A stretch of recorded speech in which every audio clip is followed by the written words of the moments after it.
حضرت عیسیٰ علیہ السلام کے متعلق بھی، حضرت سلیمان علیہ السلام کے متعلق بھی یہودیوں نے اتنا جھوٹ گھڑ کے رکھا تھا، بعد کے مفسرین نے بھی اسے اسرائیلی روایات سمجھ کر، حتیٰ کہ جلالین میں بھی بعض مقامات پر اسے نقل کر دیا گیا ہے۔ تو آپ اس سے یہ سمجھیں ہماری کمزوری نہیں، اس سے یہ سمجھیں کہ وہ لوگ اس زمانے میں بھی پروپیگنڈے کو عام کرنے کے لیے کتنا آگے رہتے تھے،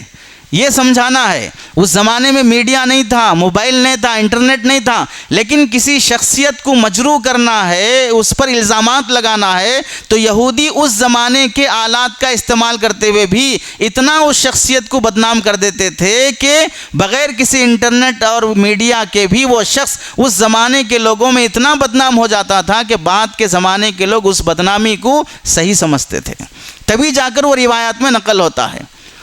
تو اس سے ہم اندازہ کر لیں موجودہ زمانے میں اگر وہ کسی کو بدنام کرنا چاہیں تو پھر کتنا کر سکتے ہیں، جبکہ اس زمانے میں بدنام کرنے کے آلات بہت زیادہ ہیں۔ چنانچہ انہی میں سے مسلمانوں کو بدنام کرنے کے لیے فلم انڈسٹری کو آپ دیکھ لیجئے، خاص طور سے 2000 کے بعد سے جتنی فلمیں آ رہی ہیں، چاہے وہ ہالی ووڈ کی ہوں، بالی ووڈ کی ہوں، ٹالی ووڈ کی ہوں، کون سی بھی ہوں، سب میں ویلن مسلمان رہتا ہے،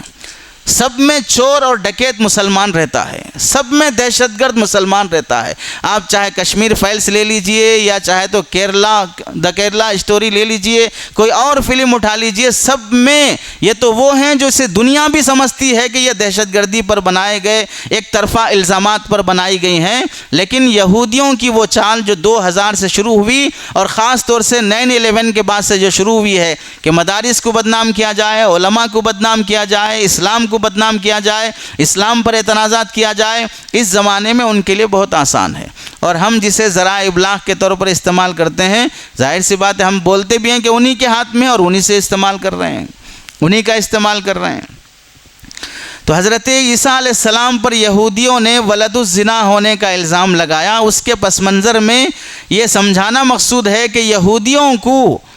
انبیاء کے ساتھ اتنا بیر اور نفرت ہے کہ ایک دن میں، جیسا کہ روایات میں لکھا گیا ہے، ایک دن میں 500 نبیوں کو بھی قتل کرنے والی قوم وہ یہودیوں کی قوم ہے۔ دا میسج میڈیا چینل، اس چینل پر آپ کو مختلف علماء کرام کے لائیو بیانات، نعتیں، مشاعرے دیکھنے کو ملیں گے۔ اس چینل پر آپ کو مختلف علماء کرام کے اہم اور قیمتی بیانات دیکھنے کو ملیں گے۔ اس چینل پر آپ کو بہت سارے اہم اور قیمتی بیانات کی شارٹ کلپ دیکھنے کو ملے گی۔ اس چینل پر آپ کو روزانہ نئے عنوان پر 1 منٹ کی شارٹ کلپ دیکھنے کو ملے گی۔ ابھی تک اس چینل سے لاکھوں لوگوں نے دینی بیانات دیکھے اور دیکھ رہے ہیں۔ اگر آپ ابھی تک چینل سے نہیں جڑے ہیں تو ابھی دا میسج میڈیا کے تمام سوشل چینلوں سے جڑے، جیسے جوش موج، انسٹاگرام، فیس بک، یوٹیوب۔ دین کی اہم، قیمتی اور مستند معلومات کے لیے آج ہی دا میسج میڈیا سے جڑے۔ اگر آپ اپنے کسی جلسے یا اجتماع کی معیاری ریکارڈنگ کرانا چاہتے ہیں